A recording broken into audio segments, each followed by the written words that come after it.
ప్రభునందు ప్రియులకు క్రీస్తు యేసు వారి ఘనమైన నామములో శుభములు తెలియజేయుచున్నాం. ఈ దినము హెబ్రోన్ క్యాలెండర్ వాగ్దానము. ధైర్యం వహించుడి, మేలు చేయుటకై యెహోవా మీతో కూడా ఉండును. 2 దినవృత్తాంతములు 19వ అధ్యాయం 11వ వచనంలో దేవుడు ఈ మాటలు తెలియజేస్తున్నాడు. యూదా రాజైన యెహోషాపాతు గురించి దేవుడు ఈ మాటలు తన దాసుడైన యెహూ ద్వారా తెలియజేస్తున్నటువంటి మాటలు.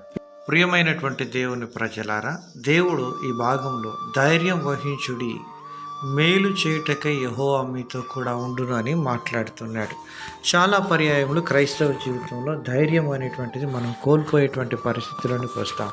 ఒకవేళ నీకు తోడుగా ఉన్నటువంటి నీ తల్లిదండ్రులు కావచ్చును, నీ భర్త కావచ్చును, నీ భార్య కావచ్చును, నిన్ను విడిచి ఈ లోకంలో ఒంటరిగా చేసి వెళ్ళిపోయినప్పుడు నీ జీవితంలో ధైర్యం అనేటువంటిది కోల్పోయినటువంటి స్థితిలోనికి నువ్వు వెళ్ళిపోతుంటున్నావు. అలాంటి పరిస్థితుల్లో ప్రభు సెలవిస్తూ ఉన్న మాట యెహోషువ గ్రంథము 1వ అధ్యాయము 6-7 వచనాలు అంటున్నాడు.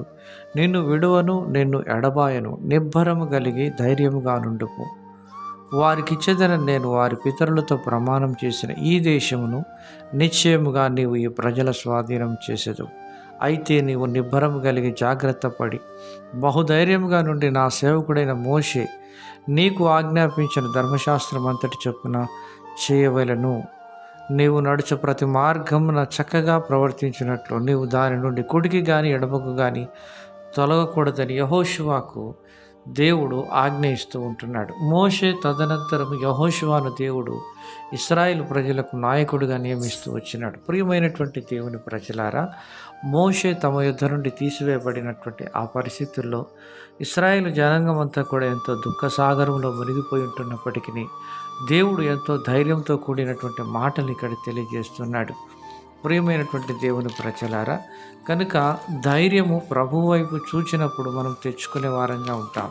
యేసు ప్రభు వారు సెలవిచ్చినటువంటి మాటను మనం జ్ఞాపకం చేసుకున్నప్పుడు యోహాను సువార్త 16వ అధ్యాయం చివరి వచనాల్లో అంటున్నాడు, లోకములో మీకు శ్రమ కలుగును, అయినను ధైర్యం తెచ్చుకొనుడి, నేను లోకమును జయించి ఉన్నాను అని ప్రభు సెలవిస్తున్నాడు.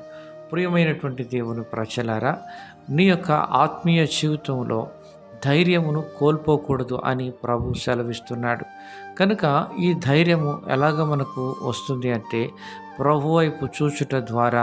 దైవజనుడు దావీదు సెలవిస్తున్నటువంటి మాట కీర్తనల గ్రంథం 34వ అధ్యాయం 4వ చరణంలో అంటున్నాడు, నేను యెహోవా యొద్ద విచారణ చేయగా ఆయన నాకు ఉత్తరమిచ్చెను, నాకు కలిగిన భయములన్నిటిలో నుండి ఆయన నన్ను తప్పించెను అని కీర్తనకారుడు దావీదు మాట్లాడుతున్నాడు. ప్రస్తుత పరిస్థితుల్లో నీకున్నటువంటి భయాందోళన నుంచి నువ్వు విడిపించబడాలి అంటే ప్రభు సన్నిధిలో విచారణ చేసి దైవ సమాధానం పొంది అలాగను జీవించుదుముగాక.